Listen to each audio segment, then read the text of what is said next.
tiver alguém com dúvida, né? Tiver dúvida, gente, vocês podem perguntar, não tem problema interromper a aula, não, tá? Pergunta, porque vocês me veem, né, no quadradinho, mas eu não vejo nada, né? Então, fica tudo, né, fica tomado a tela do computador com a aula, tá? Então, com a exposição, então eu não vejo. Então, eu vou começar a falar, e se alguém tiver alguma dúvida, pode interromper na hora, perguntar, aí eu paro e explico. Tá bom? Vamos lá, então?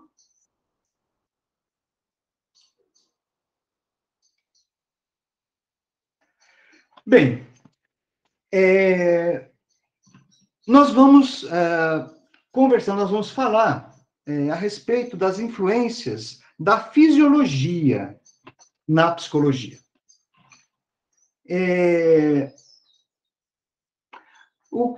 Nós vamos iniciar essa discussão, né, pensando a respeito dos avanços iniciais da fisiologia. A pesquisa fisiológica, ela estimulou e orientou muito a psicologia logo de início, tá? Então, é importante que a gente tenha essa clareza.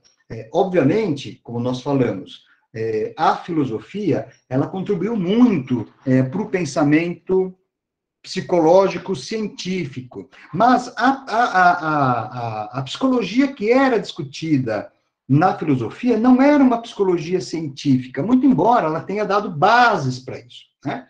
Mas a filosofia, como estrutura de pensamento, né, ela não é experimental, tá? Então, ela não, muito embora tenha aquela questão que a gente discutiu dos empiristas, coisa e tal, mas não existe não existe uma pesquisa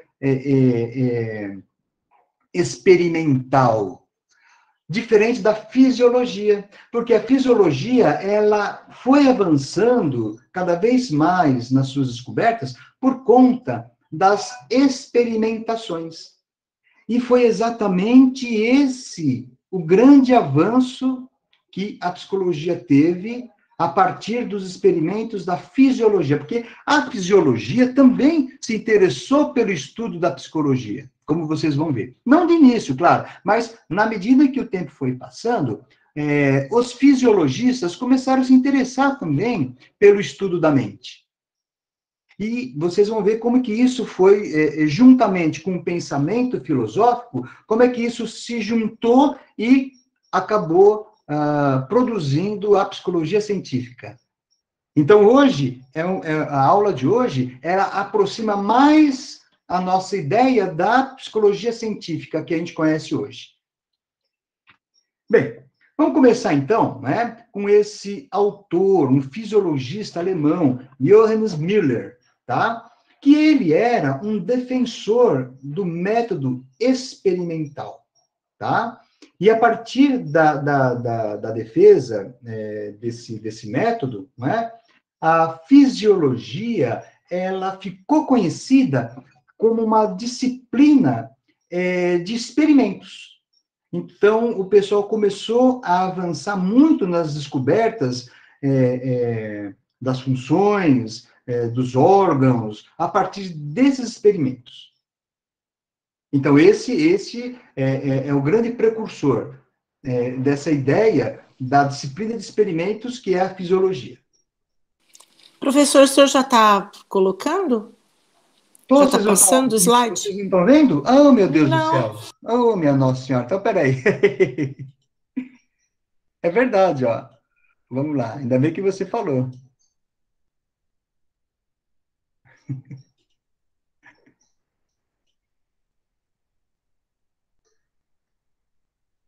Vamos lá.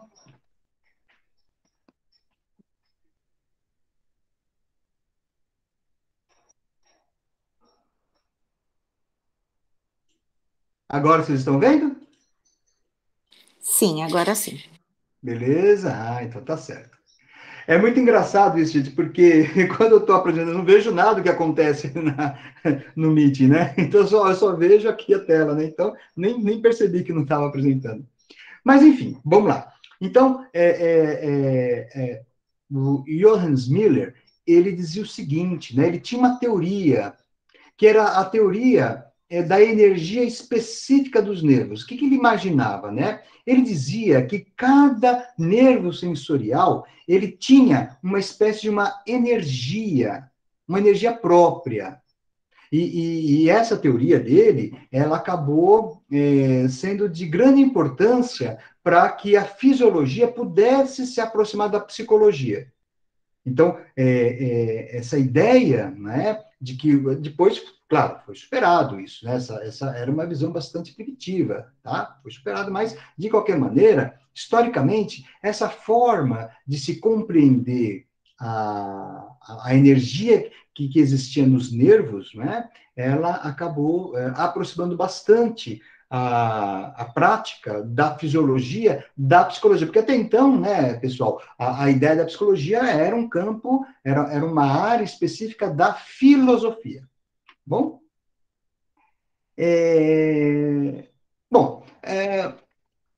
Os fisiologistas, eles tinham um objetivo de realizar uma espécie de mapeamento das funções cerebrais. Olha só que interessante, né? Há muito tempo, o pessoal tinha a ideia de que o cérebro, ele poderia ser meio que mapeado, e que você tinha, em regiões do cérebro, algumas áreas que eram responsáveis específicas por determinadas respostas do corpo. Então, muitos desses fisiologistas iniciaram experiências diretamente no cérebro. Então, e essas contribuições desses fisiologistas permitiram um grande avanço do estudo dessas funções do cérebro.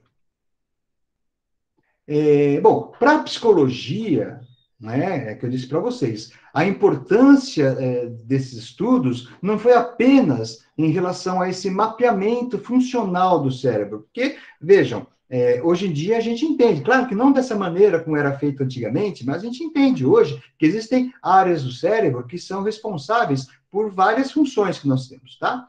Então, essas ideias, elas já vêm lá de trás, mas para além dessa contribuição, a contribuição mais importante da fisiologia para a psicologia foi a capacidade de mostrar o refinamento metodológico, tá? Então, por meio das pesquisas experimentais da fisiologia, é que a psicologia deu um grande avanço. Lá na frente, depois, com o pai da psicologia, que foi o Wundt.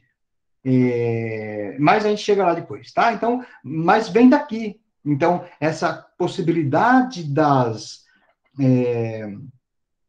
experimentações que deram grande contribuição, né, para que a psicologia pudesse sistematizar o seu conhecimento em termos científicos.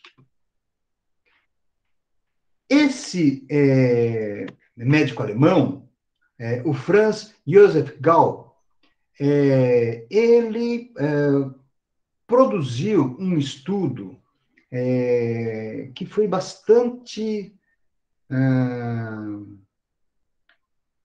polêmico, mas que fez muito sucesso, tá? No final lá do século XVIII, início do século XIX.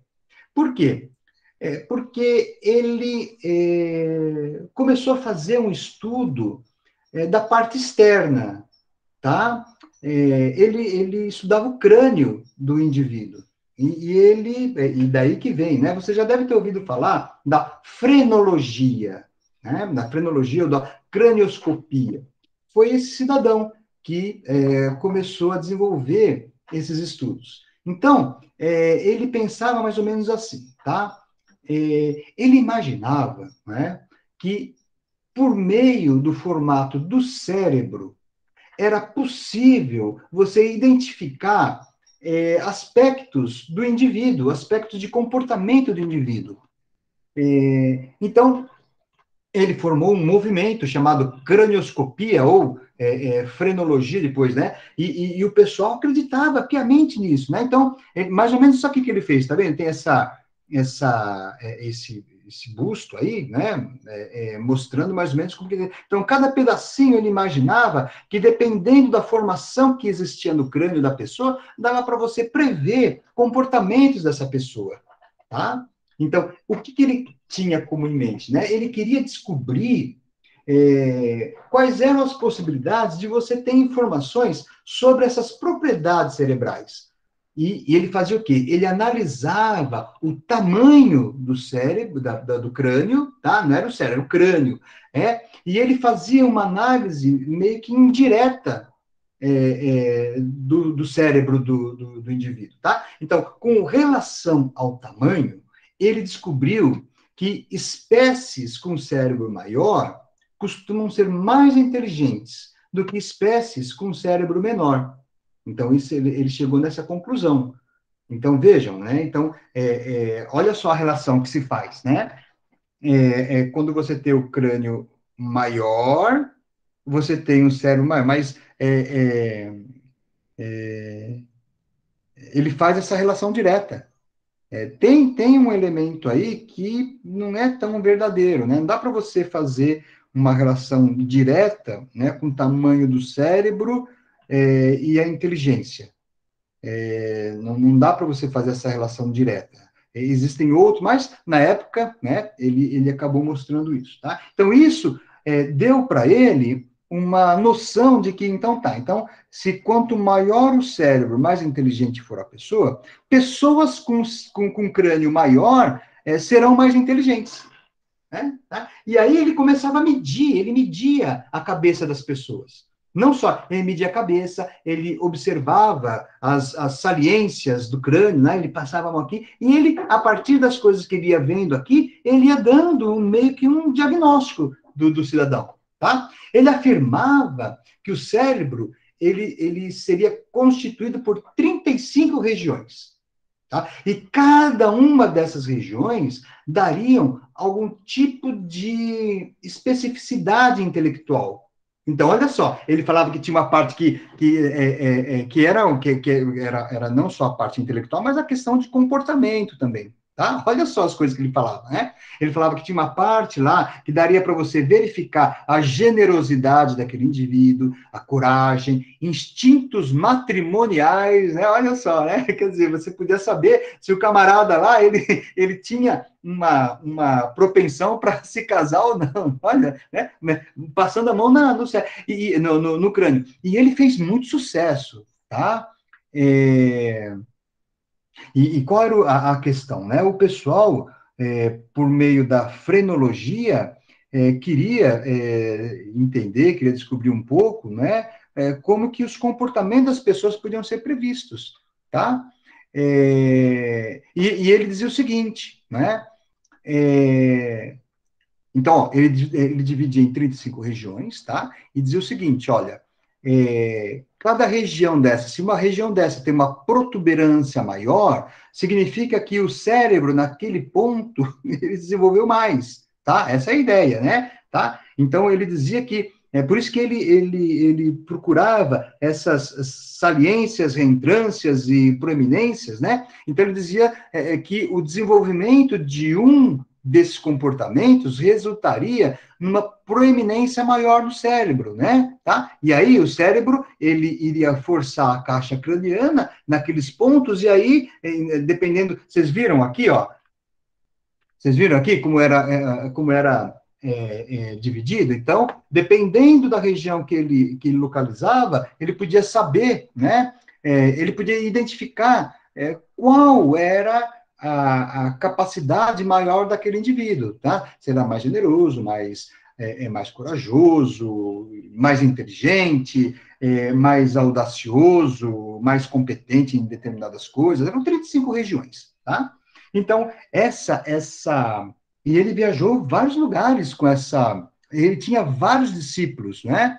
E ele também acumulou muita riqueza com esse tipo de apresentação que ele fazia. Era um showman, né? Ele chegava nos lugares e o pessoal respeitava demais, né? Em partes, né?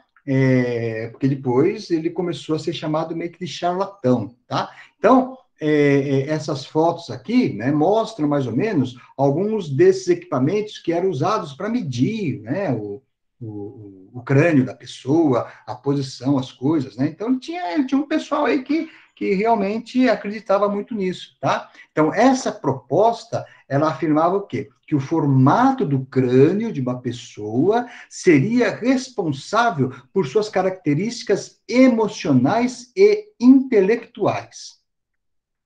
Olha só, né? É responsável. Então, o formato do crânio.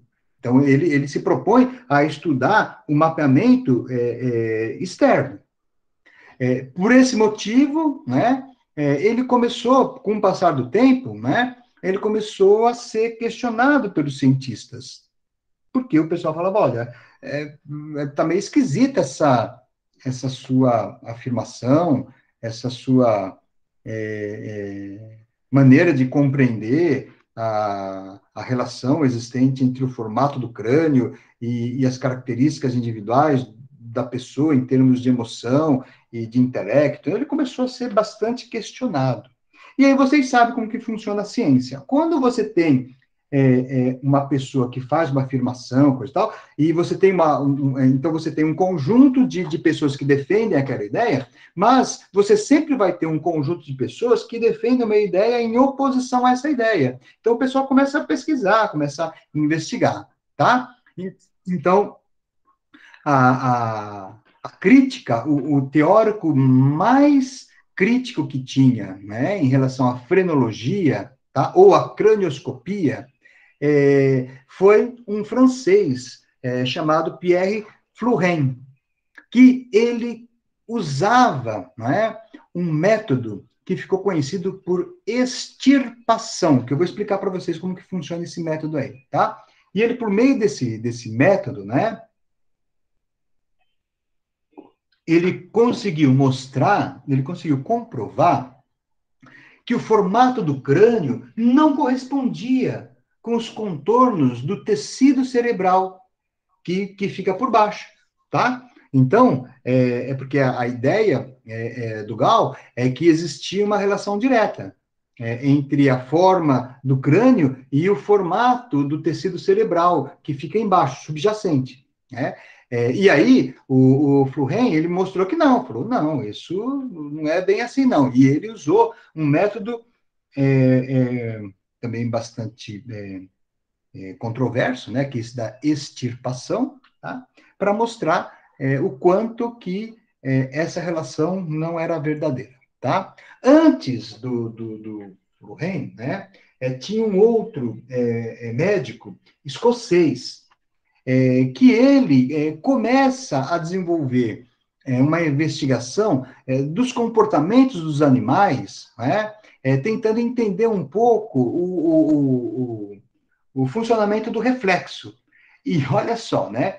Ele decapitava os bichos, tá? Para poder ver como que o bicho se movimentava, né? Uma coisa assim horrível, né? Hoje a gente fica imaginando essas coisas aí, né?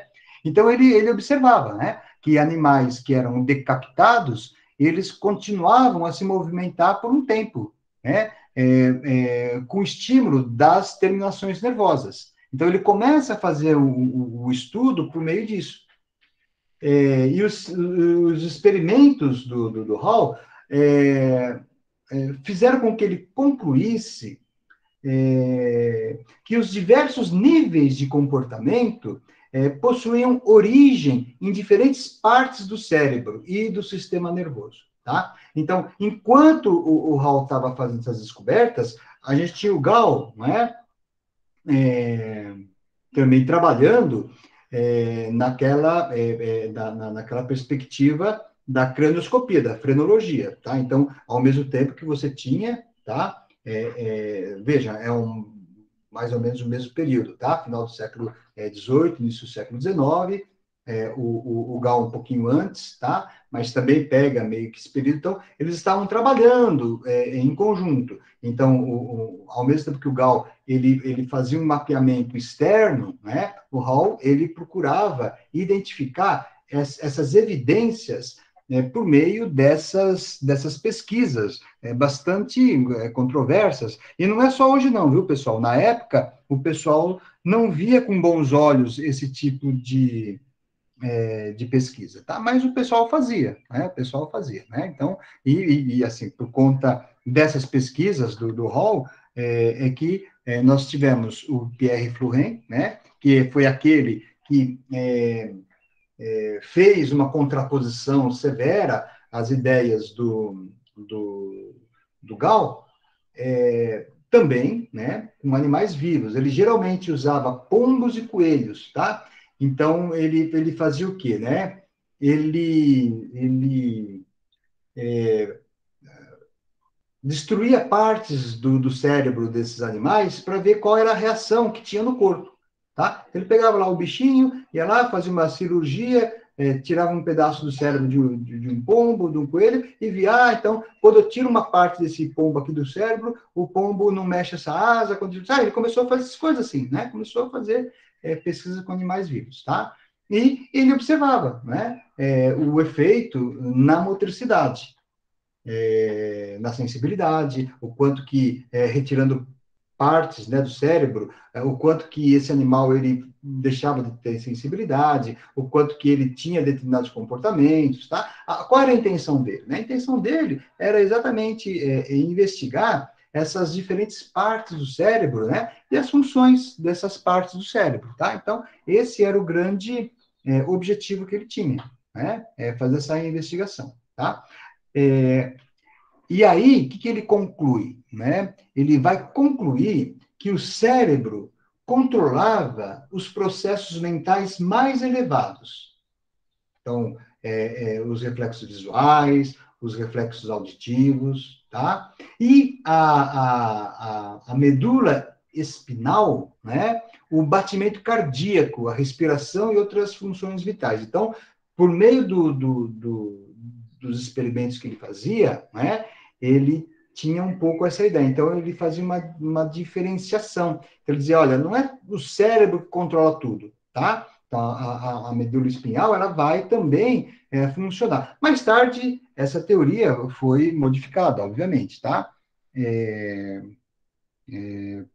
Porque a função da medula espinhal, ela não tem uma função autônoma, né? Como o Flourens, ele propunha, tá?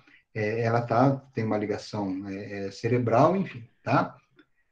Mas, veja, né, ele dizia que existia essa diferenciação, tá?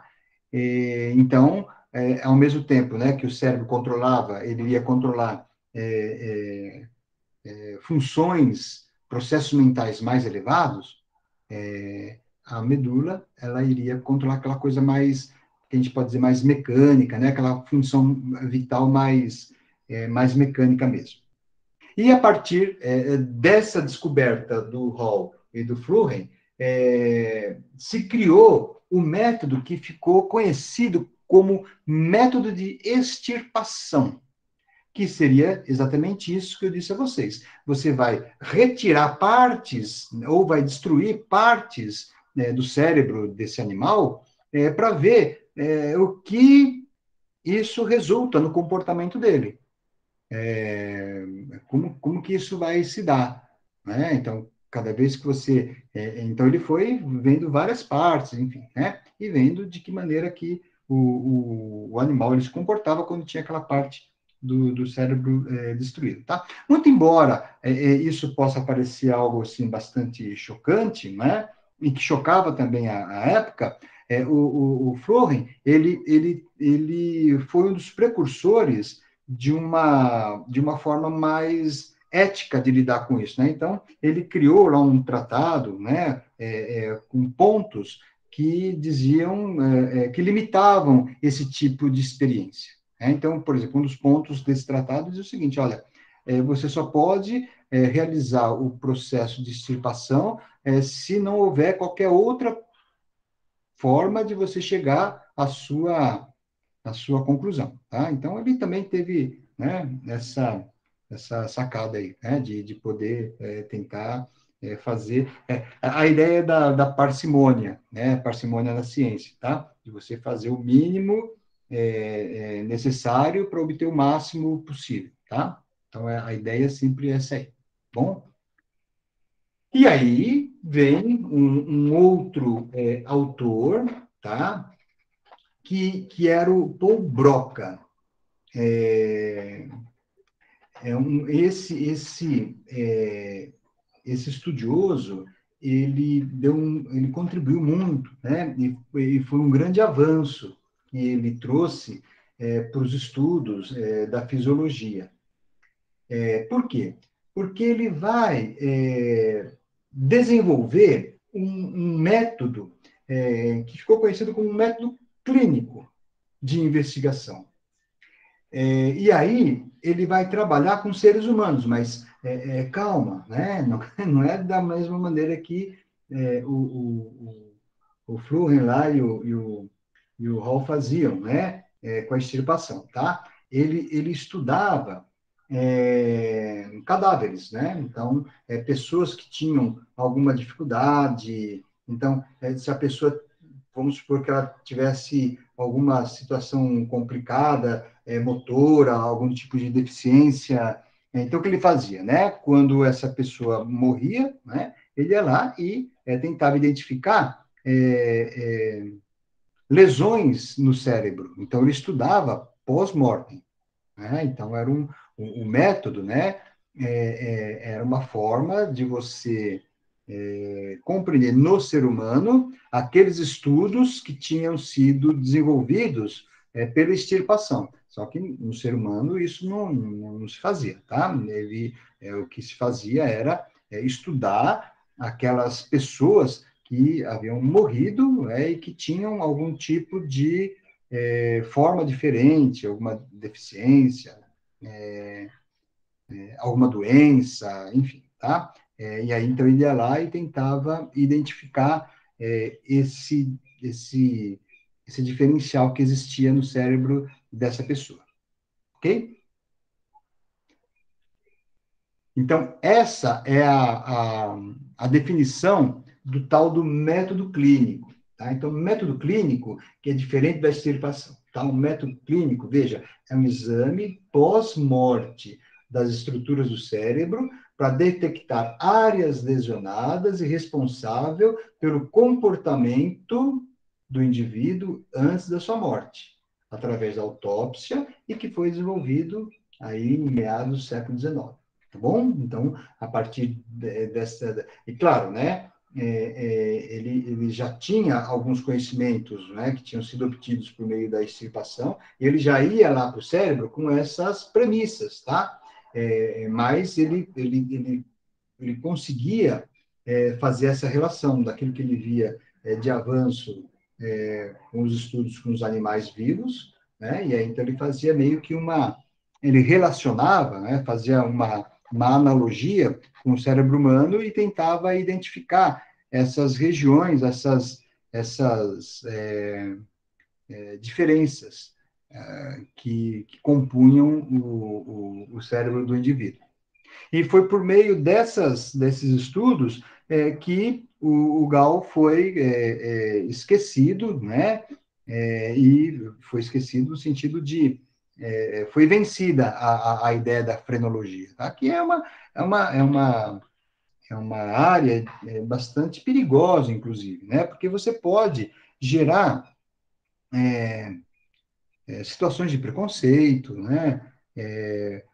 A pessoa, se ela tem um formato do crânio um pouco diferente, você pode já chegar a conclusões bastante complicadas, né? Enfim, né? Muitos queriam descobrir qual era o formato do crânio dos criminosos, né? Queria saber qual era o formato do crânio dos assassinos, porque daí você tentava impedir que essas pessoas pudessem praticar os seus atos, aquela coisa toda. Por isso que é uma coisa meio complicada, tá? Bem, vamos lá, vamos entrar no espírito do mecanicismo. Vocês se lembram do espírito do mecanicismo? Que era aquela ideia de tomar a máquina mecânica como um modelo de explicação das coisas. Então, você tinha a ideia do relógio, que era uma máquina entendida como quase uma máquina quase perfeita, não é? Os autômatos, né, que o pessoal construía, tudo voltado para essa ideia do ser humano como uma máquina. Então, quando eles queriam se referir à perfeição, eles diziam, olha, isso funciona tão bem quanto um relógio. É uma metáfora que até hoje ainda o pessoal acaba usando. E interessante isso, porque nós vemos muitas alusões ao corpo humano como uma máquina. Você já deve ter visto isso, né? O pessoal fala, não, o ser humano é como uma máquina, né? Na verdade, não é bem assim, né? Isso faz parte desse espírito que vem de lá de trás, né? E que ainda, né, século XVII, XVIII, o espírito do mecanicismo ainda está preservado, né? Hoje, o que o pessoal costuma falar, que é bastante complicado também, a analogia que se faz, é dizer que o cérebro é como se fosse um computador, né? O cérebro é muito mais. Você podia dizer que o computador, ele imita o cérebro, talvez, né? Mas não o contrário, né? Porque o computador foi inventado por alguém que tem cérebro, tá certo? Né? Não o contrário. Pelo menos, né, por enquanto, é assim que a ordem das coisas funciona. Mas nós tínhamos lá, no século XIX, a ideia mecanicista. E essa ideia mecanicista, esse espírito mecanicista, fundamentava as explicações das coisas que aconteciam. Fundamentava essa noção que as pessoas tinham. E, obviamente, também fundamentava a ciência. Então, notem, nós estamos falando do século XIX, uma maneira de entender o mundo. E olha só, a psicologia, ela surge como uma área da ciência no século XIX, no espírito mecanicista. Então, para que a psicologia pudesse ser considerada uma ciência, ela tinha que ter esses elementos mecanicistas para poder mostrar o quanto que ela deveria ser considerada como um conhecimento científico. Então, nós estamos vivendo o espírito da época, que era o espírito do mecanicismo. Então, o espírito do mecanicismo, ele era predominante também na fisiologia do século XIX. Tanto que esses fisiologistas, quando eles faziam experimentos nos animais, eles diziam que os animais não sentiam, não tinham sentimento, né? Que o grito deles era um reflexo, não era que eles sentiam dor. Muitos falavam isso, né? Que quando você estava fazendo um experimento lá e o animal gritava, você falava, não, isso é um reflexo. Não, isso não é nada, né? Ele não sente dor, não existe essa coisa, né, do animal sentir dor, é um reflexo. Então, era como se fosse uma máquina mesmo, né? Então, eles tinham um pouco dessa ideia, tá? E também esse espírito mecanicista fundamentava a filosofia da época, tá? E a Alemanha, ela era o palco central dessas ideias, desses desenvolvimentos fisiologistas que acabaram repercutindo de tal maneira que redundou na criação da psicologia científica. Então, no meio de muitas discussões, né, que o pessoal tinha, né, no meio de muita análise fisiológica, na tentativa de entender um pouco as funções da percepção, a função dos sentidos, da sensação, tá? Se buscava algo mais específico. Então, alguns fisiologistas, eles começaram a se dedicar mais a estudar esses elementos que faziam parte do arcabouço da psicologia.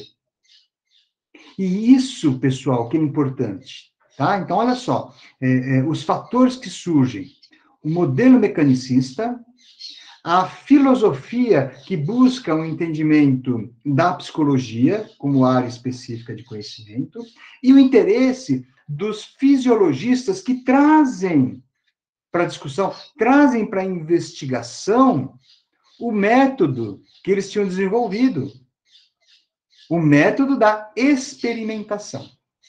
E aí, olha só, então você tem a junção desses fatores que vai produzir uma área do conhecimento muito, muito específica, que ficou conhecida como psicologia experimental. Então, vocês entenderam? Existem esses fatores que vão se conjugando, tá? Então, os estudos da filosofia, voltados para a questão do entendimento, de como que a mente funcionava, só que os filósofos, eles não tinham método para poder fazer estudo, eles faziam tudo a partir de reflexões que eles tinham, né? Porque a filosofia não tem um método de investigação, tá? A filosofia, ela trabalha mais numa perspectiva de reflexão, tá? Ela não tem um método. Os fisiologistas, eles entram, a grande contribuição da fisiologia se dá por conta do método. Então, eles entram, então, a partir de, então, você junta a ideia do mecanicismo, o espírito do mecanicismo, você pega as ideias dos filósofos, e aí você pega os métodos dos fisiologistas, você abre caminho para a criação de uma psicologia que ficou conhecida como psicologia experimental. Ok?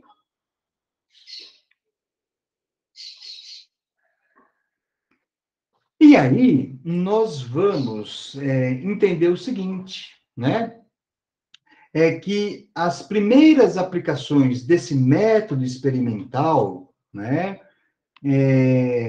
são creditadas, os créditos, né, dessas aplicações do método experimental à mente, né, a psicologia experimental, em outras palavras, seria de 4 cientistas, todos alemães, tá? Porque lembra que eu falei, né, que na Alemanha você tinha essa busca, né, esse estudo, né, a respeito da psicologia. Tinha outros lugares, mas a Alemanha era um local que mais você encontrava pensadores teóricos que tinham interesse por essa área, tá? Esses são os 4 alemães, né, que buscaram a compreensão da maneira pela qual você tinha a formação, né, de uma psicologia experimental. Bom, esse último aqui, pessoal, o Wilhelm Wundt, ele foi o pai da psicologia, tá? O Wundt, ele é conhecido como o pai da psicologia. E ele chegou a formular, na verdade, o Wundt, né, ele era uma pessoa, assim, muito pitoresca, tá? Porque ele tinha um sonho de criar uma ciência, né? Então, ele dizia, olha, o que eu pretendo, né, é criar uma ciência. Ele tinha um sonho de desenvolver, de criar uma ciência, e ele acaba criando, efetivamente, né?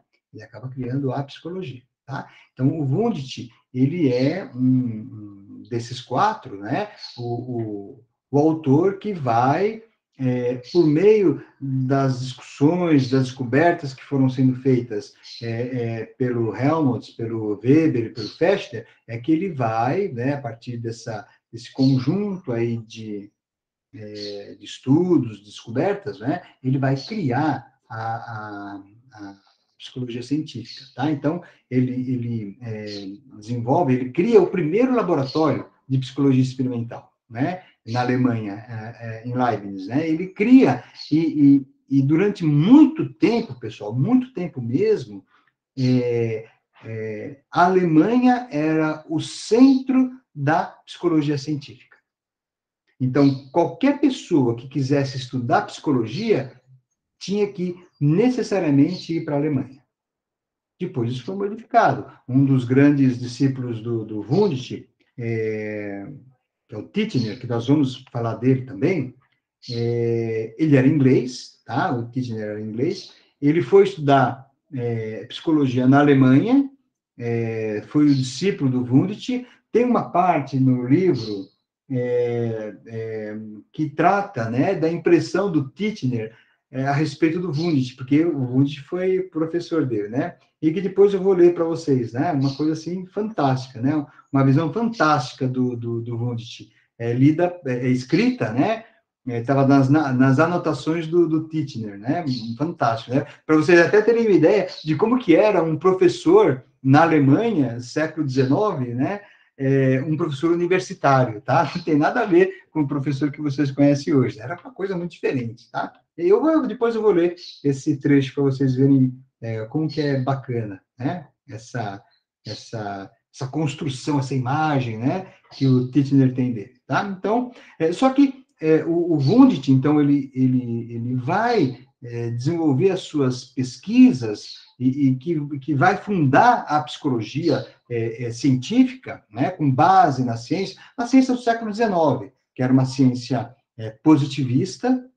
Lembra que a gente falou do positivismo? É por isso que a gente falou do positivismo, para vocês poderem entender de que forma essas coisas elas vão se estabelecendo, tá? Era uma psicologia positivista, porque se ela não fosse positivista, ela não teria sido reconhecida como ciência na época, porque na época a ciência, para ter status de ciência, ela tinha que manifestar os seus resultados por meio de cálculos matemáticos, tinha que ter um cálculo matemático lá para poder, porque lembram que a gente falou, né, do positivismo, do Augusto Comte, que ele dizia que a ciência, a base de todas as demais é a matemática. Lembra que ele fazia uma hierarquia? Ele colocava lá na base de todas a matemática. Por quê? Porque ele dizia que o conhecimento, para ser científico, e a ideia, até então, é que a ciência era uma expressão da verdade, né? A ciência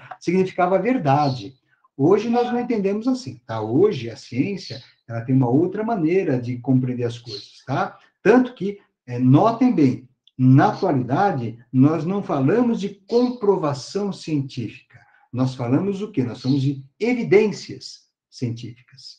Tá? Então, as evidências científicas nos mostram tal coisa, as evidências científicas apontam para uma determinada forma de tratamento, as evidências científicas nos ajudam a compreender determinadas relações. Então, são evidências, mas na época não, na época era comprovação. Por quê? Porque se usava como base de toda e qualquer ciência a matemática. E a matemática, por que a matemática? Porque a matemática é uma ciência exata. Na matemática, não tem dúvida. Na matemática, 2 mais 2 vai ser sempre 4. Tá? Então, a ideia, né, quando o Wundt ele estabelece a psicologia como ciência, né, ele está nesse... Então, entendo, ele está vivendo esse momento, tá? Não podia ser diferente. Se fosse diferente, ele não teria conseguido estabelecer a psicologia como ciência, e aí ele não teria conseguido realizar o sonho dele, não pelo menos, né, fundando uma ciência da psicologia. Ele ia ter que fundar outra ciência, mas não da psicologia. Mas ele foi lá e fundou a ciência da psicologia. Bom, agora, antes de chegar no Wundt, que é o cara da psicologia, tá? Então, todo mundo tem obrigação de saber quem foi Wilhelm Wundt, tá bom? Todo mundo, todo psicólogo tem que saber quem foi o Wundt. Por quê? Porque foi o Wundt que deu o status de ciência para a psicologia. Então, todo mundo, por isso que eu estou falando muito dele, vocês têm que conhecer, vocês têm que saber dele, tá bom?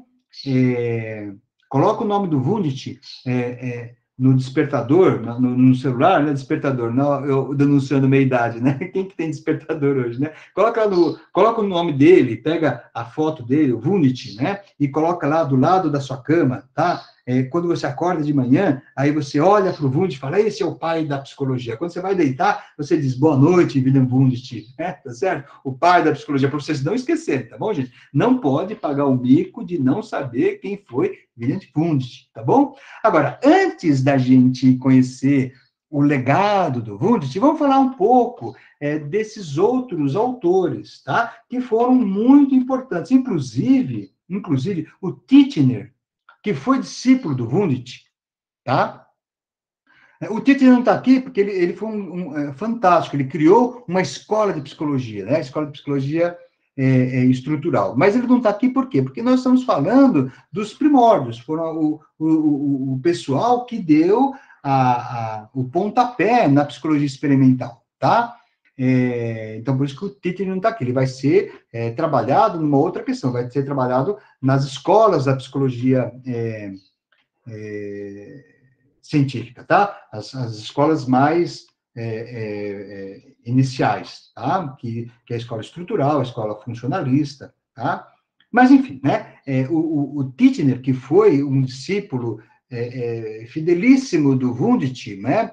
Ele dizia o seguinte, olha, talvez devêssemos compartilhar o título do Wundt com o Fechner, porque o Fechner teve umas sacadas muito boas também, tá? O Fechner, ele criou uma área de estudo chamada psicofísica, que é fantástica, né? A psicofísica dele, tá? Que daqui a pouco eu vou falar para vocês, só para dizer o quanto que eles são importantes também, tá? Então, o Fechner também tem uma grande importância, só que o Wundt que foi lá e deu a cara de ciência para psicologia, o Fechner não fez isso, né? Então, o Titchener, ele chama atenção para isso, olha, talvez o título do Wundt pudesse ser dividido com o Fechner, né? Porque, afinal de contas, o Fechner deu um salto, assim, pessoal, fantástico, para o conhecimento da psicologia, e que aí, se fosse um jogo de futebol, né, o Fechner seria aquele que passa a bola e o Wundt vai lá e marca o gol, tá certo? Né? Mas, né, tá certo? Mas vamos ver.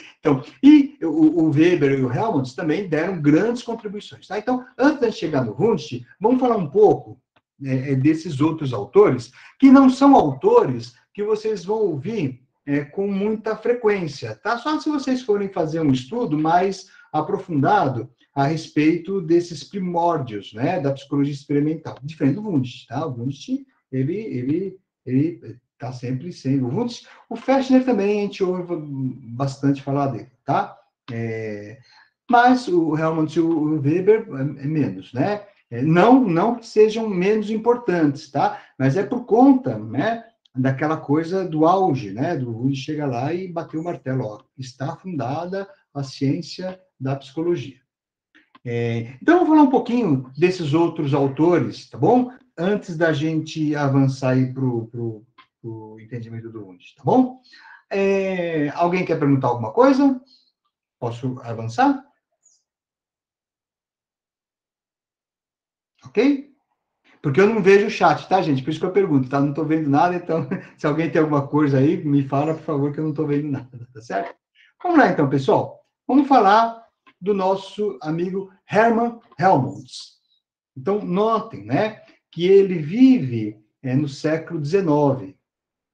E ele tinha um interesse muito grande, não é?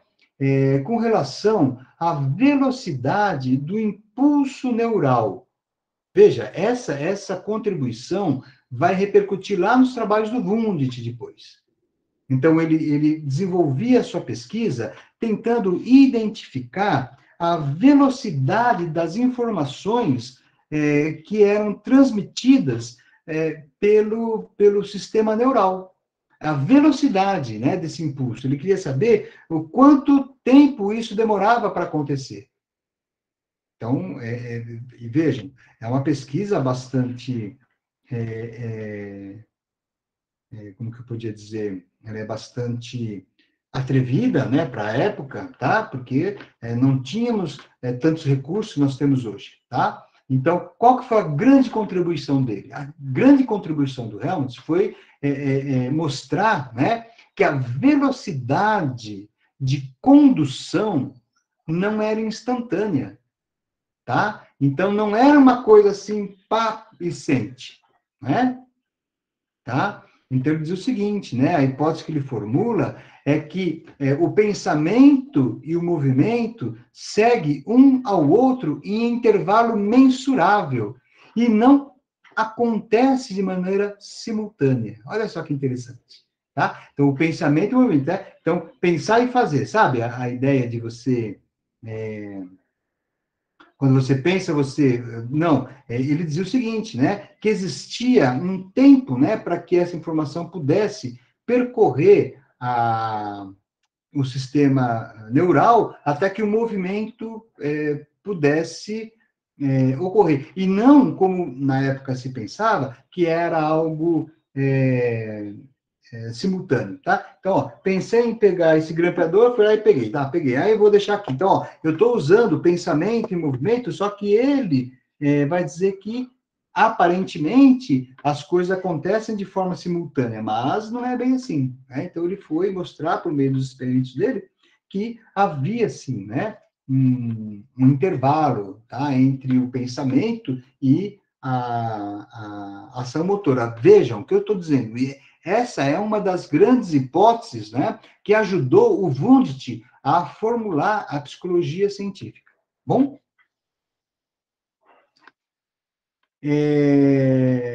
O Helmholtz, né, foi o grande percursor, né, portanto, foi o que deu os primeiros passos, né, na medição de um processo psicofisiológico. Lembra que eu falei para vocês da psicofísica, né, que vai ser muito estudada pelo Fechner mais à frente, tá?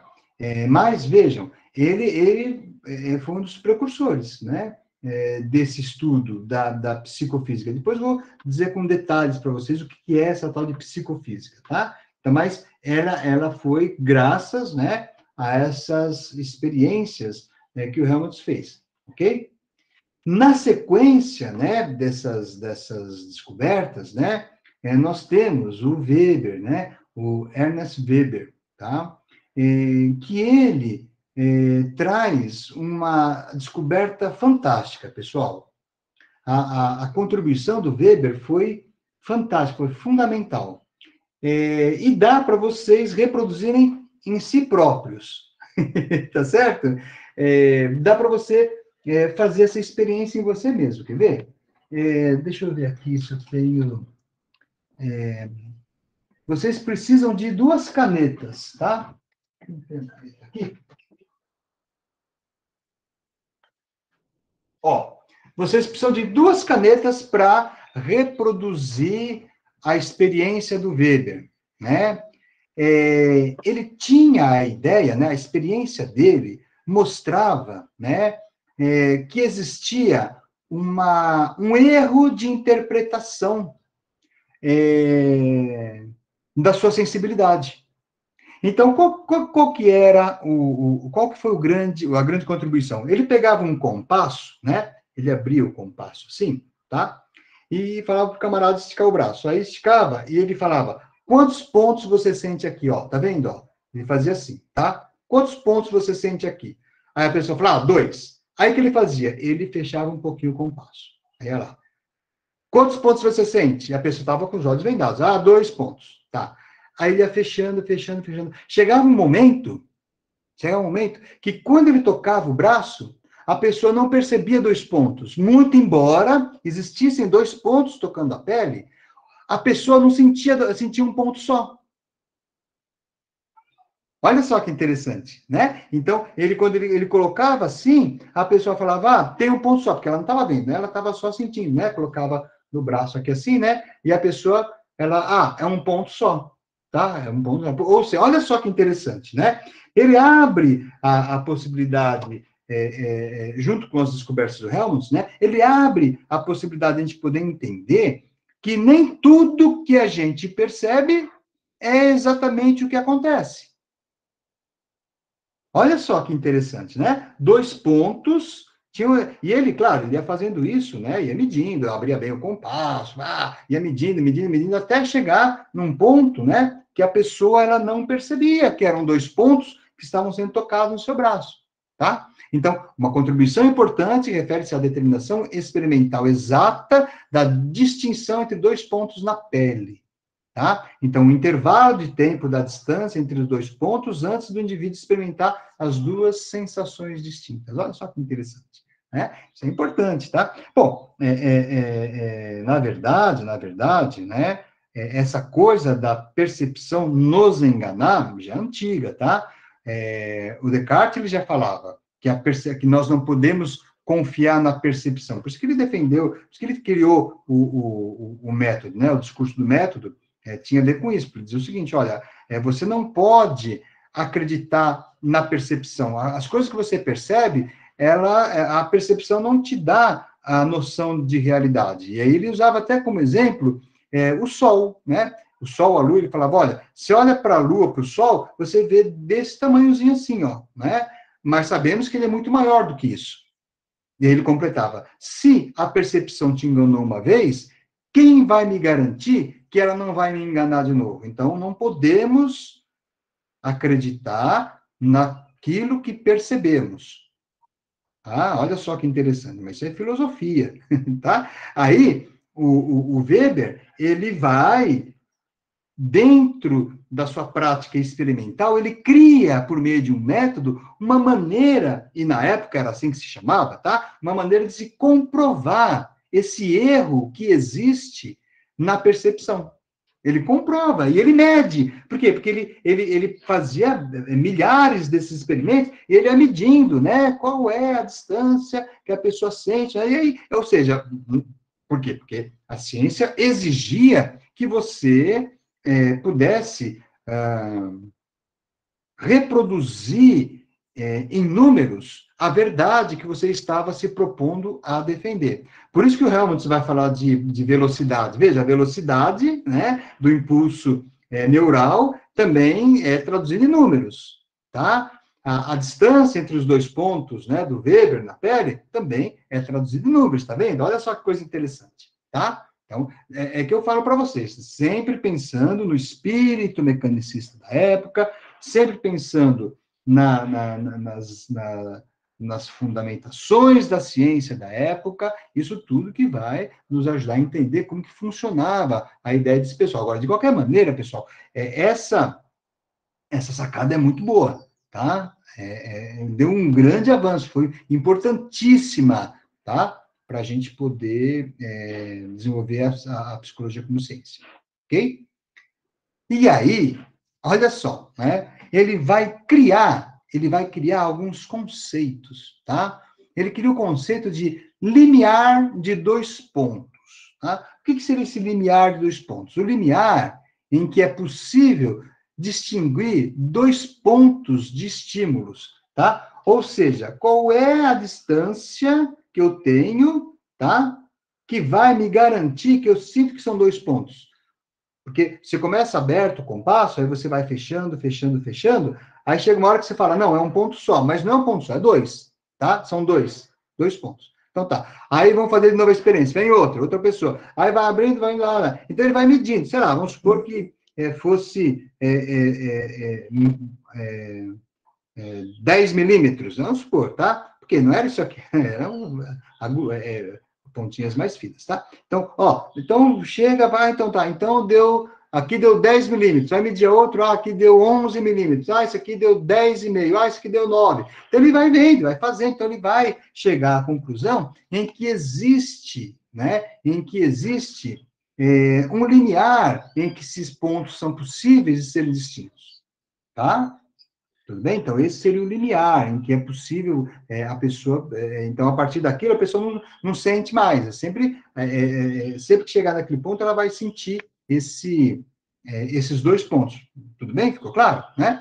E aí, um outro conceito que ele vai criar, que também ajudou bastante na formação da psicologia científica, foi a diferença mínima perceptível, tá? Ou seja, qual é a menor diferença detectável entre dois estímulos físicos. Então, lembra? Então, você chegou aqui, o camaradinha falou que é um ponto só. Aí você começa a abrir de novo o compasso, tá? Aí você abre, ele fala assim, 2 pontos. Opa! Então, você vai lá, abre demais, vou abrir mais um pouquinho. Aí ele fala, 2 pontos ainda. Aí você abre mais, fecha mais um pouquinho. Estou sentindo um ponto só. Então, essa é a menor diferença, tá? Então, a partir desse ponto aqui, né, é que você vai detectar 2 pontos de toque na pele. Bom? E aí, chegamos no Fechner, tá? Que é um dos grandes autores, né, revolucionários da psicologia científica, tá? Então, é esse autor, né, ele vai efetivamente contribuir de maneira fantástica para o Wundt, né? É aquele que faz assistência, né, ao gol, tá certo? Né? É ele que vai contribuir bastante, né, com a formação da psicologia científica, tanto que eu disse a vocês, né? o próprio Titchener dizia, olha, as contribuições do Fechner foram muito importantes, então monta aqui, talvez ele devesse ocupar ao lado do Wundt o título de pai da psicologia, tá? Então, o que o Fechner fez? Né? Ele mostrou uma relação quantitativa entre mente e corpo. Sempre quantitativo. Por quê? Porque nós estamos falando de uma ciência que tem como base a matemática. Então, você sempre tem que trazer a ideia da matemática, tá? Vocês estão entendendo? Isso é importante, pessoal. Vocês entenderem de que maneira a psicologia ganha o status de ciência, tá? Claro, hoje a gente discute bastante, né, em relação a essa matematização do conhecimento psicológico e tudo mais. Mas, na época, era isso que tinha. Então, se você não conseguisse estabelecer uma relação numérica com o resultado que você obtivesse dos seus experimentos, aquilo não era considerado ciência, tá? Então, esses 4 que eu mostrei para vocês, né? Ou melhor, esses 3 que eu mostrei para vocês, 4 com o Wundt depois, mas esses 3, eles estão fazendo esse esforço, né? Notem que eles buscam, né? Produzir um resultado que possa ser traduzido numericamente. E a grande contribuição do Fechner foi exatamente isso, né? Mostrar uma relação quantitativa entre mente e corpo, né? Então, vamos pensar de que maneira que ele vai dar sustentação para essa ideia dele. Para ele, para o Fechner, o aumento na intensidade do estímulo não produzia um incremento com a mesma proporção na intensidade da sensação. Pode parecer meio esquisitão o que ele está falando, mas eu vou trocar em miúdos para vocês. Quando... eu vou dar um exemplo. Então, se você tem uma sala com 100 lâmpadas acesas, tá? Você tem uma sala com 100 lâmpadas acesas. Imagina, uma sala grande com 100 lâmpadas acesas. Se queimar uma lâmpada, você não tem mais o estímulo de 100 lâmpadas. Você tem o estímulo de 99 lâmpadas. Vocês entendem o que é estímulo, né? Tá? Você tem o estímulo de 99 lâmpadas, não são 100. Só que você não percebe que uma só está apagada. Você não percebe. Sabia disso? Pode fazer a experiência, né? Então, isso que ele quer dizer, olha, o aumento vamos fazer o contrário. Vamos pensar que você tem lá uma sala com 99 lâmpadas acesas, tá? Aí você vai lá, acende mais uma. Então, agora você tem 100 lâmpadas, não tem mais 99. Você não percebe que ficou mais claro. Então, isso que ele quer dizer, ó, aumento na intensidade do estímulo de 99 para 100, não produz um aumento com a mesma proporção na intensidade da sensação. Ele está falando da diferença entre estímulo e sensação. Olha só que coisa fantástica, tá? Então, aí ele fala, ao contrário, a progressão geométrica caracteriza o estímulo, enquanto a progressão aritmética, a sensação. Tá certo? Né? Então, você vai ter, né, uma relação, né, de estímulo e sensação, né? Existe uma diferença aí, tá? Então, você é estimulado, e isso é muito importante, tá? Você questionar o quanto que a sua sensação, ela efetivamente, ela não mostra aquilo que realmente está acontecendo. Então, se eu tenho uma sala com 99 lâmpadas e eu acendo mais uma e eu não percebo, significa o quê? Que a minha percepção não traz para mim a realidade daquilo que está acontecendo, tá? E isso, gente, é muito importante para a psicologia, tá? A psicologia também tem muita essa clareza, né? Que nós somos ludibriados pela nossa percepção. Nós temos que tomar muito cuidado, né? Porque a gente, às vezes, briga com uma pessoa porque percebeu de um jeito, quando, na verdade, a sua percepção, ela não traduz a realidade. Então, você, eu percebi tal coisa, vai lá e discute com a pessoa. Às vezes, a percepção te enganou. Tá? Então, é importante a gente poder ter essa clareza, né? Nem sempre aquilo que a gente percebe é realmente nem sempre aquilo que a gente percebe manifesta a verdade. Então, nós somos o tempo todo ludibriados pela nossa percepção. E aqui o Fechner, ele quantificou isso aí, tá? Ele mostrou, tá? Ele dá um exemplo de sinos, que na época não existia uma sala com 100 lâmpadas, tá certo? Esse é um exemplo atual, né? Ele dava um exemplo do sino, né? O exemplo do sino é um exemplo muito legal, tá? Ele dizia o seguinte, ó, o acréscimo do som de um sino ao outro que já esteja tocando produz um aumento maior na sensação sonora do que a audição de um sino a 10 outros que já estejam tocando. Ou seja, se eu tenho um sino tocando, blém, blém, blém, aí eu coloco outro, eu vou ter uma sensação sonora de aumento de estímulo. Agora, se eu tiver 10 sinos tocando e eu acrescento mais um, eu não vou perceber essa diferença. Eu não vou perceber que tem 11. Eu não vou notar, eu não vou perceber. Entenderam? Então, que é a mesma coisa da ideia do quarto lá das luzes, né? Então, se você tem um sino tocando, igual a lâmpada, tá? Tá aqui, ó. Se eu tenho uma lâmpada só e eu apago essa lâmpada, fica tudo escuro, tá? Se eu tenho duas lâmpadas e apago uma, eu vou notar que deu diferença na luminosidade. Agora, se eu tiver 10 lâmpadas e apagar uma, eu não vou perceber, tá? Por quê? Porque essa diferença do estímulo não é sentida na nossa percepção. Tá? Portanto, os efeitos da intensidade do estímulo não são absolutos, mas proporcionais à intensidade da sensação já existente. Tá? Então, a ideia da intensidade passa por aí. Ora, vejam, isso tem um elemento psicológico muito profundo, tá? Nós estamos falando de algo muito, muito profundo, né? Da gente poder perceber, da gente poder entender, tá? E aí, o Fechner, né?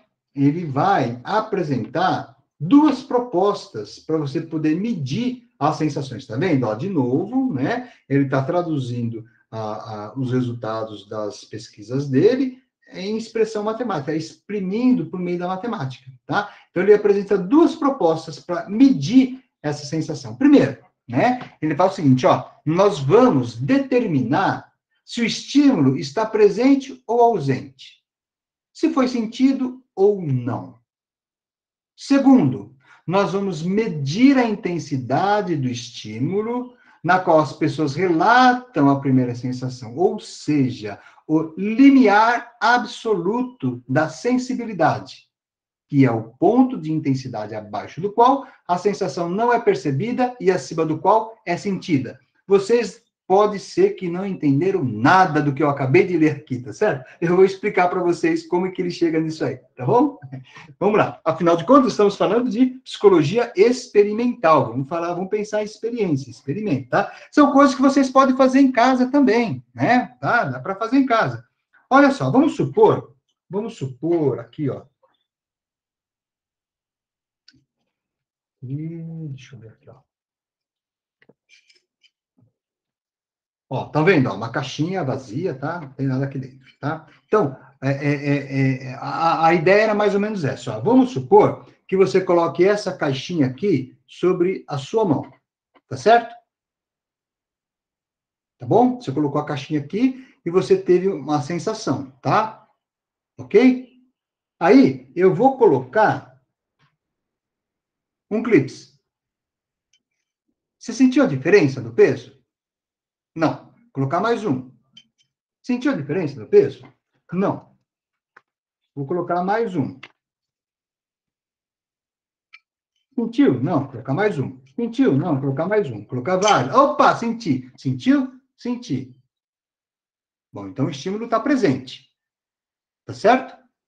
Beleza. Então, esse é a primeira proposta. Então você está sentindo, tá? Ok? Ó, positivo, dá para sentir que deu uma aliviada aí, ó. Certo? Beleza? Então, esse é o primeiro. Então, tem estímulo ou não tem? Aqui tem, eu senti. Tá. Agora, eu quero saber a intensidade do estímulo que você vai me falar da primeira sensação. Você sentiu, então eu tenho aqui a presença do estímulo, tá certo? Tá aqui, ó. Né? Tem um peso aqui, tá bom? Tem um peso aqui, ó.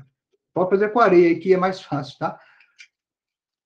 Quando é que eu vou sentir pela primeira vez que deu diferença no peso inicial? Ou seja, eu coloquei aqui. Quando é que eu vou sentir pela primeira vez que tem um peso sendo colocado? Ó, não estou vendo, tá? Assim, não é tá aqui, tá? Bom, aí a pessoa fala, opa, senti uma diferença. Sentiu a diferença? Senti. Então, aí eu tiro um. E agora? Agora tira, né? Aí eu vou lá e coloco. Estão entendendo? Aí eu tinha colocado 10. Então, a partir de 10 clips, é que você vai sentir a diferença, tá certo? Beleza? Então, esse é o limiar absoluto, né? Do qual você vai perceber, que você vai ver que existe uma intensidade aí, né? Tá? Deu para entender? Né? Então, primeiro, se o estímulo está presente ou não. Depois, eu quero saber a partir de quantos clipes eu tenho que colocar que você vai perceber a diferença, tá? Ok? É isso aí, o que você vai sentir, tá? Então, essa descoberta, pessoal, ela foi importante, tá? Isso é o que nós chamamos de psicofísica, tá? Por quê? Porque é a relação entre o que você fisicamente sente e o que você psicamente percebe, tá? Ou seja, nem tudo que está acontecendo com o seu corpo realmente está acontecendo na realidade, tá? Então, é dessa maneira que ele vai propor, né, medir essas sensações, tá? Então, aí, veja, vamos dar continuidade. Então, primeiro, medir as sensações, tá? Então, depois, medir a intensidade. E aí, ele vai criar os limiares, tá bom? Primeiro, o limiar absoluto. O ponto, vamos de novo, ó. O ponto, lembra que eu falei, ó? Então, esse é o limiar absoluto. O ponto no qual você vai sentir, ó. Estou colocando 1, 2, vamos supor que fosse uma coisa pesada, né? Tá? 1, 2, 3, 4, 5, 6, 7, 8, 9, 10. Opa, senti a diferença. Quantos clipes tem aqui? Ah, tem 10. Então, ó, vamos supor que cada clipe pese 1 grama. Então tá. Então, o limiar absoluto é 10 gramas, tá certo? O limiar absoluto é 10 gramas. Por quê? Porque se eu coloco 9, eu não sinto. Eu só vou perceber a partir do momento que eu colocar o 10º. Aí eu senti. Então, esse é o limiar absoluto, tá? E aí, vem o limiar diferencial. O que é esse limiar diferencial? O ponto de sensibilidade em que a menor alteração em um estímulo provoca uma mudança de sensação. Então, eu coloquei os 10 aqui e senti. A partir de quanto que eu vou perceber que tem, aqui não tem? Bom, então 10. Eu coloco 1. Não senti diferença, não. Coloco mais 1? Não percebi. Coloco mais 1? Não percebi. Coloco mais 1? Não. Coloco mais 1. Opa, percebi a diferença. Então, o limiar diferencial aqui é de 5. Cada vez que eu colocar 5 a mais, eu vou perceber, esse vai ser o limiar diferencial. Então, a partir de 15, eu já noto uma diferença, tá? Esse que é o limiar diferencial. O limiar é limite, tá? É limite, e é usado bastante aí para a gente poder expressar essas questões de medição, tá? Então, esse seria o limiar diferencial, tá? Então, que foram os conceitos que ele criou e que foram muito, muito importantes para a psicologia que nós conhecemos hoje. Então, vocês entenderam, né? A ideia é essa, mostrar que o que acontece fisicamente no seu corpo não é necessariamente interpretado de maneira fidedigna por sua percepção, tá? Então, aí ficaria a definição da tal da psicofísica, tá? Então, o que seria psicofísica? É o estudo científico das relações entre os processos mental e físico, daí psicofísica. Tá bom? Dúvidas? Alguém Professor. gostaria de perguntar alguma coisa? Oi, Pois não? bom dia, Vou tudo fechar bem? aqui para ver vocês. Pronto, pode falar. Não, é só essa questão do limiar de dor, que eu tenho, assim, um episódio interessante que aconteceu com a minha irmã, quando ela foi ter o primeiro filho dela, né?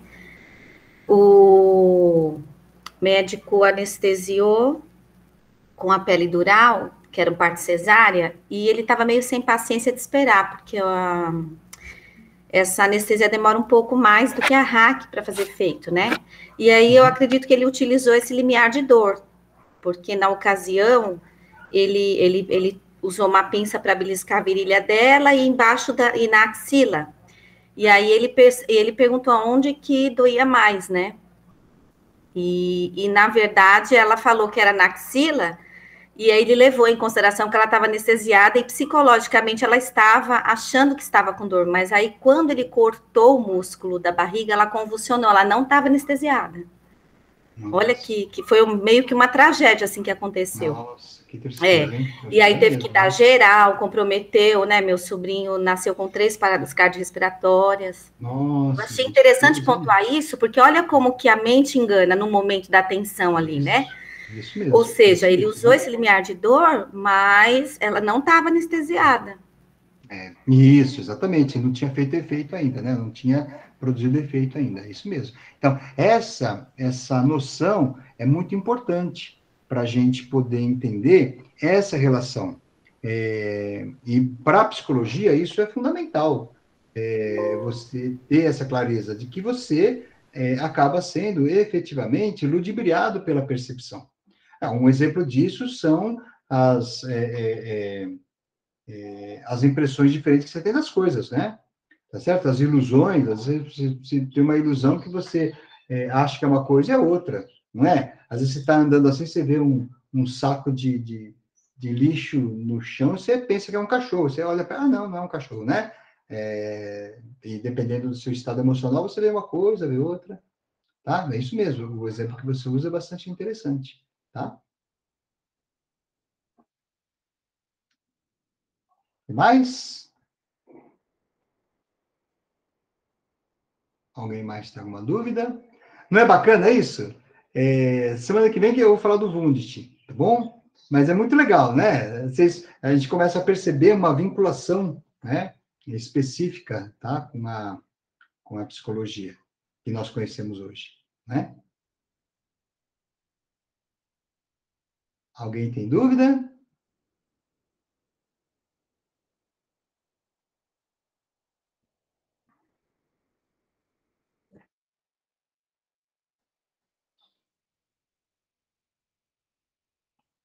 Tudo certo?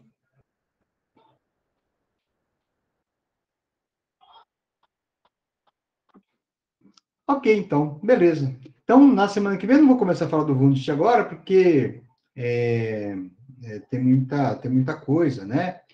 Afinal de contas, né, ele é o pai, né, da, da ciência psicológica, tá? Então, ele merece um tempo de destaque, tá certo? Eu trago para vocês, então, na próxima aula, né? Na semana que vem a gente não tem aula, né? Na próxima aula, aí eu trago para vocês, tá? As ideias do Wundt, e aí vocês não se esqueçam, hein, de colocar lá do lado da cama o nome do Wundt, tá certo? Para não esquecer, tá certo? Então tá bom. Pessoal, vamos ficar por aqui então hoje, tá bom? Ok? Eu desejo a vocês uma boa semana, tá? Legal, beleza, Beatriz, valeu, obrigado. Isso, quinta-feira a gente se fala de novo, tá bom? Valeu, pessoal. Um grande abraço aí para vocês. Boa semana para todo mundo, tá? Obrigado e para você também, Leandro.